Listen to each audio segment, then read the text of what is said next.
Terima kasih Anda masih bersama kami di Sapa Indonesia Pagi, Saudara, terkait dengan dukungan dari pengurus besar Nahdlatul Ulama atau PBNU, apakah kemudian berperan secara signifikan untuk menguatkan atau menstabilkan pemerintahan Prabowo Gibran. Kami masih akan membahasnya di pagi hari ini. Ada Gus Ipul dari PBNU, kemudian ada Mas Ciko Hakim dari PDI Perjuangan, ada Mas Viva Yoga dari dan juga ada Mas Umam. Saya ke Gus Ipul dulu deh, pertanyaan saya tadi yang belum terjawab. Jadi bagaimana Gus Ipul, kan kita melihat ya tokoh NU ini punya punya peranan sangat penting dan sangat besar bagi pemerintahan. Salah satunya adalah di pos-pos menteri yang kemudian memang sudah, ini mah sudah posnya tokoh NU begitu. Salah satunya mungkin Menteri Agama. Nah, Anda meresponnya bagaimana ini? Siapkan nanti mungkin nama Gus Ipul juga akan ditawari atau bagaimana?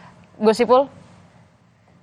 Pertama, tadi udah kita sampaikan ya, bahwa dukungan ini utamanya adalah untuk kemaslahatan umat, kesejahteraan rakyat, itu yang utama. Dan Presiden punya visi misi yang beliau sendiri harus memilih orang-orang untuk membantu mensukseskan tugas besar tersebut.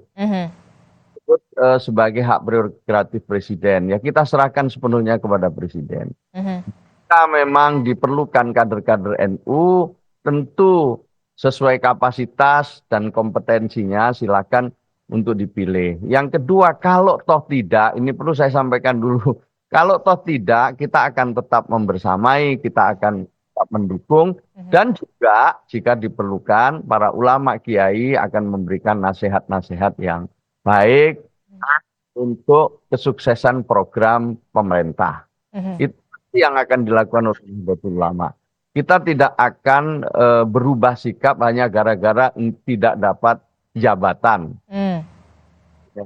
Kita mengubah haluan gara-gara tidak menjadi bagian dari kabinet yang akan datang. Itu saya pastikan tidak akan terjadi. Yang sikap dari Nahdlatul Ulama adalah bahwa semua yang dilakukan itu ada dasar agamanya.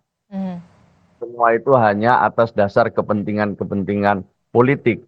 Ketika Gus Yahya menyampaikan bahwa kita ingin membersamai Pak Prabowo, itu tentu ada dasar-dasar yang melatar belakangi, yang mengharuskan kita mengawal pemerintah ini biar sukses. Suksesnya Presiden itu yang mendapatkan manfaat adalah rakyat.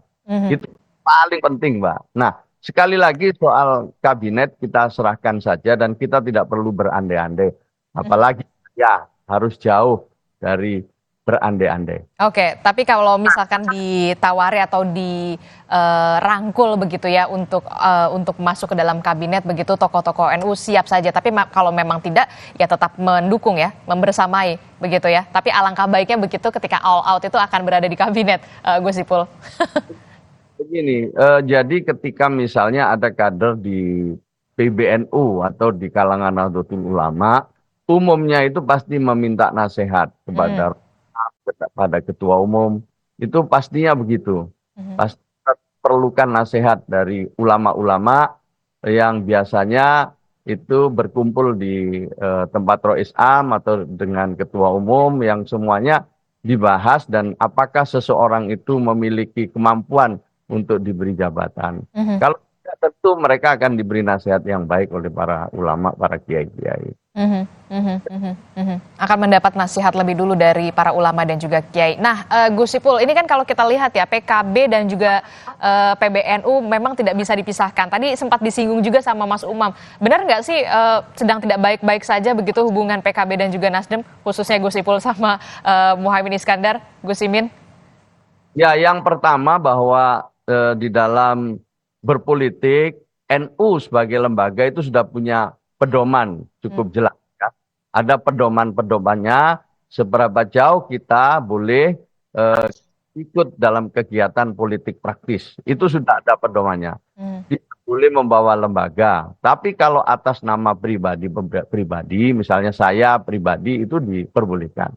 Tidak boleh atas nama organisasi. Ada pedomannya cukup jelas gitu. Dan tahu sampai seberapa jauh kita melakukan aktivitas politik yang diperbolehkan sebagai pengurus Nahdlatul Ulama. Itu cukup jelas. Mhm. Yang kedua, dengan PKB. Kita semua tahu bahwa PKB yang mendirikan adalah Nahdlatul Ulama. Dan tentu sebagai partai yang didirikan oleh NU, secara moral, Mhm. Nahdlatul Ulama punya kewajiban untuk menjaga, untuk mengawal, Mhm. untuk memberikan nasihat agar PKB itu masih dalam garis-garis perjuangan Nahdlatul Ulama. Mhm. Karena itu, sepanjang sejarah pengurus Nahdlatul Ulama tidak pernah mengganggu PKB. Mhm. Juga tidak pernah mengganggu PKB, pengurus-pengurus NU banyak yang keluarganya itu menjadi pengurus PKB maupun juga ikut pencalekan di dalam pilihan legislatif kemarin. Mhm. Jadi saya perlu tegaskan ini karena Gus Yahya misalnya itu Mhm. termasuk bagian dari pendiri PKB PKB. juga. Mhm. Mhm. Ya, nggak berjuang untuk PKB karena banyak atau adik-adiknya Gus Yahya juga banyak yang nyalek di PKB, masuk adik saya. Mhm. Jadi, tidak ada masalah dalam hal ini. Mhm. Yang ada masalah itu adalah soal pencalonan presiden. Mhm. Kenapa? Karena dalam soal pencalonan presiden ini tidak ada komunikasi, tidak ada penjelasan, dan bahkan mungkin sebenarnya PKB harusnya memberikan penjelasan kepada Rois Am dan Ketua Umum tentang langkah-langkah yang strategis untuk memilih presiden dan wakil presiden. Ini saya sedikit mundur aja, sedikit biar clear masalahnya. Oke. Tidak ada komunikasi, itu aja sebenarnya. Mhm. Jadi tidak ada komunikasi pada saat pencalonan begitu ya, pencalonan presiden dan wakil presiden begitu dari PKB kepada NU. Ya seharusnya sebagai partai yang didirikan oleh NU ya ketika mengambil langkah-langkah yang strategis, apalagi dalam rangka kaitannya dengan pilihan presiden, seharusnya melakukan komunikasi dan minta nasihat. Mhm. Karena betul lama khususnya Rois Am dan Ketua Umum memberikan penjelasan sehingga paham apa yang dimaksud dengan koalisi yang dibangun oleh PKB waktu itu. Mhm. Mhm. Apa berkoalisi dan kenapa harus mencalonkan seseorang yang telah diyakini oleh PKB untuk menjadi calon presiden. Mhm. Banyak kemudian orang-orang itu yang bertanya, dalam tanda kutip sebagian besar diantaranya adalah bingung karena tidak bisa memberikan karena tidak bisa memahami dengan baik. Oke. Ulama-ulama pengurus NU sendiri juga kebingungan karena tidak bisa menjelaskan juga apa yang melatar belakangi pencalonan tersebut. Oke, baik. Saya ke Mas Umam. Mas Umam, kalau kita lihat begitu kan tadi Anda menyebut ada kalkulasinya pasti begitu karena memang tokoh NU ini memang representatif begitu, ada beberapa pos-pos dalam kabinet yang diisi oleh tokoh NU. Anda melihat nantinya akan ada tokoh NU yang menempati pos-pos tertentu di kabinet dari Prabowo Gibran mendatang? Walaupun memang menurut Mas Viva sampai saat ini belum ada ya pembahasan soal itu. Ya, besar kemungkinan ada, Mbak. Karena bagaimanapun juga politik akomodasi itu bukan hanya kemudian memasukkan representasi partai politik. Kalau misal di era pemerintahan Pak Jokowi saat ini misalnya, ada sejumlah nama, termasuk Pak Mahfud tidak merepresentasikan partai politik, tetapi memiliki irisan yang cukup kuat dengan Nahdlatul Ulama. Demikian pula dengan Pak Menteri PMK.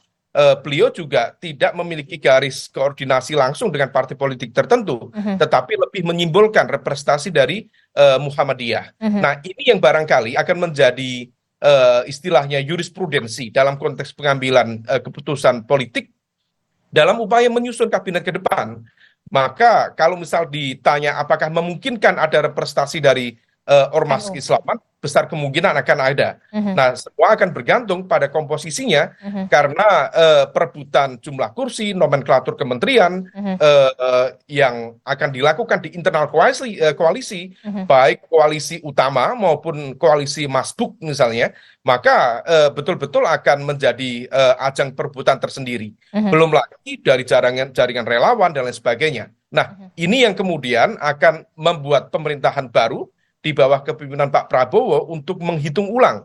Karena dari Undang-Undang Kementerian Negara praktis hanya ada 34 Kementerian Negara. Nah, kecuali akan dilakukan misalnya karena besarnya politik akomodasi dilakukan amandemen terhadap Undang-Undang Kementerian Negara. Tapi per hari ini rasanya belum ada pergerakan di parlemen untuk melakukan amandemen terhadap Undang-Undang Kementerian Negara. Tapi kalau dari analisa Anda, ada berapa pos yang kemudian nanti akan merepresentasikan dari tokoh NU?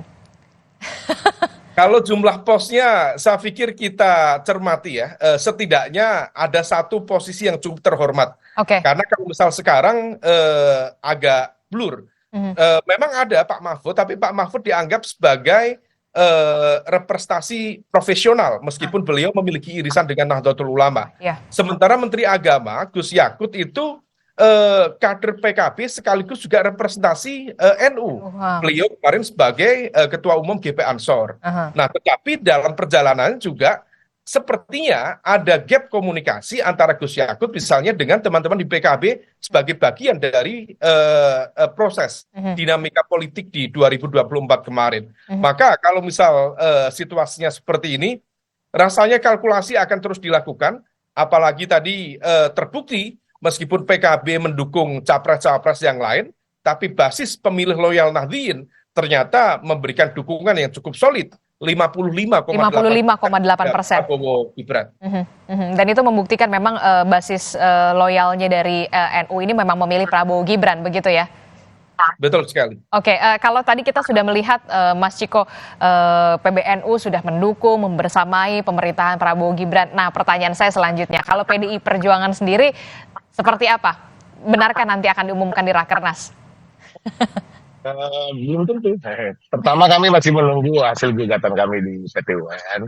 Tentunya kalau terkait dengan koalisi-koalisian untuk pemerintahan yang akan datang, ini masih banyak tahapan yang harus kami lalui. Salah satunya Rakernas juga. Dan pada akhirnya tentunya sebagai sebuah kebijakan yang strategis di PDI Perjuangan itu menjadi hak prerogatif dari Ketua Umum. Tapi we are not in any hurry. Kita tidak dalam posisi yang terburu-buru. Kita harus banyak berpikir, kita harus banyak mempertimbangkan banyak hal yang juga harus diselesaikan oleh kader-kader kami yang masih berada dalam pemerintahan, khususnya terkait dengan permasalahan bangsa ini. Jadi masih banyak waktu untuk memikirkan pemerintahan yang akan datang. Tapi saya ingin tergelitik untuk berkomentar sedikit gitu. Sebenarnya kan top ini tidak perlu dibahas karena apapun yang terjadi, siapapun pemerintahannya, kader Nahdlatul Ulama maupun seperti juga kader Muhammadiyah ini akan selalu berada di kabinet. Nah, itulah curangnya tanda kutip ya, Nahdlatul Ulama dan Muhammadiyah gitu misalnya, ya kan. Nah, mereka yang saya bilang itu tidak ada di mana-mana, tapi semua kadernya ada di semua partai politik gitu dan semuanya mumpuni. Nah, ini suatu hal yang juga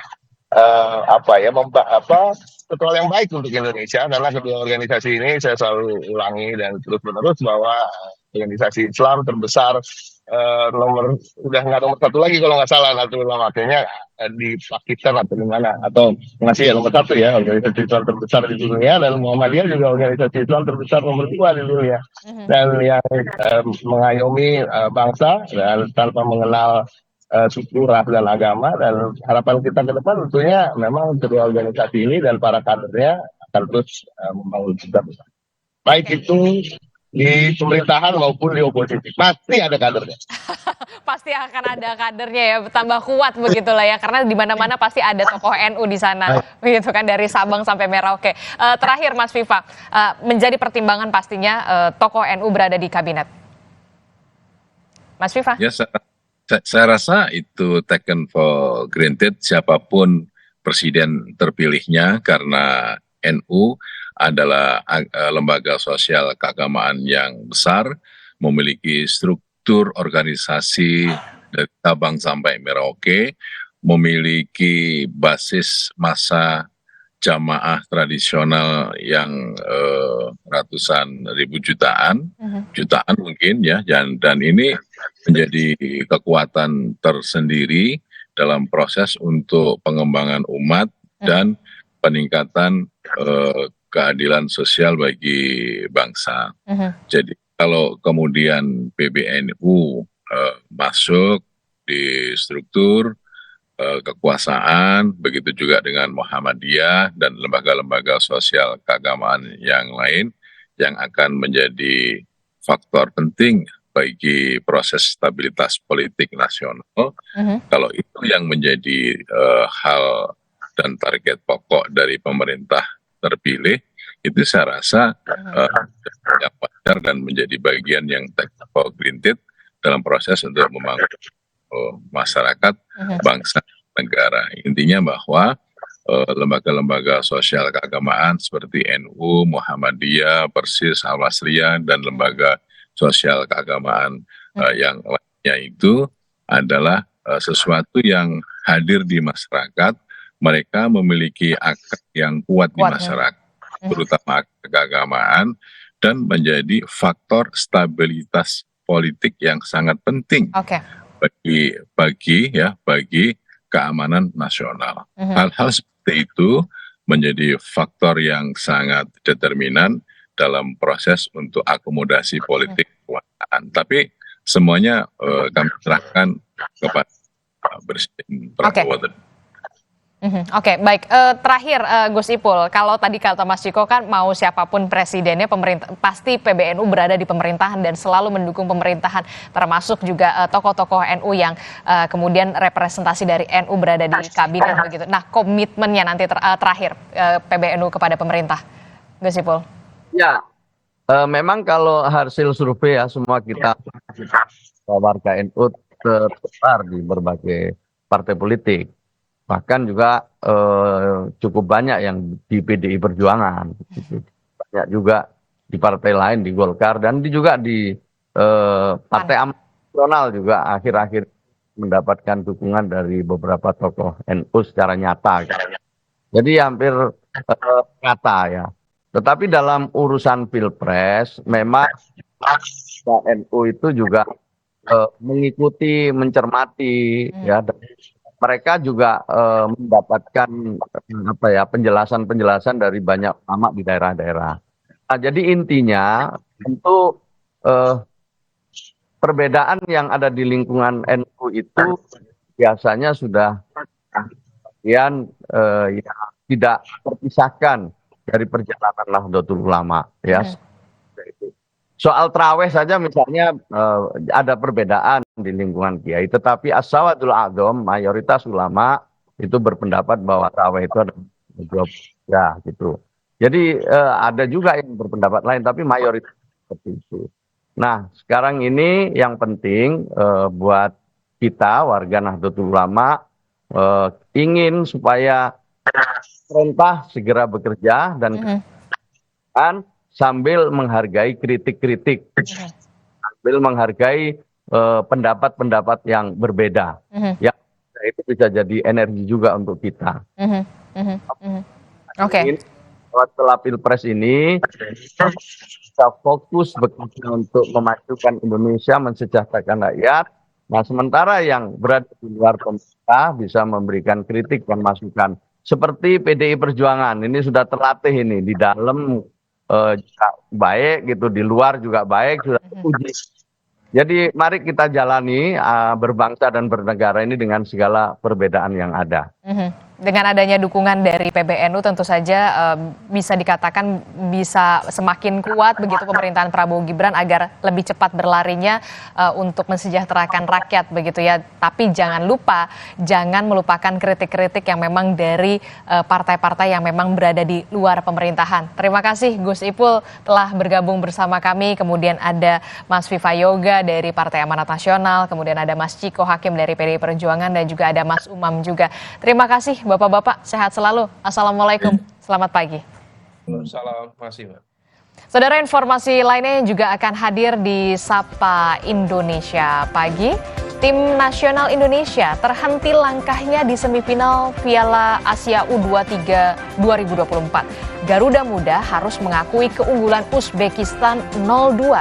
Meski begitu, timnas Indonesia masih berpeluang ke Olimpiade Paris jika mampu menang di perebutan posisi ketiga. Kami hadirkan ulasannya bersama Radisa Putro.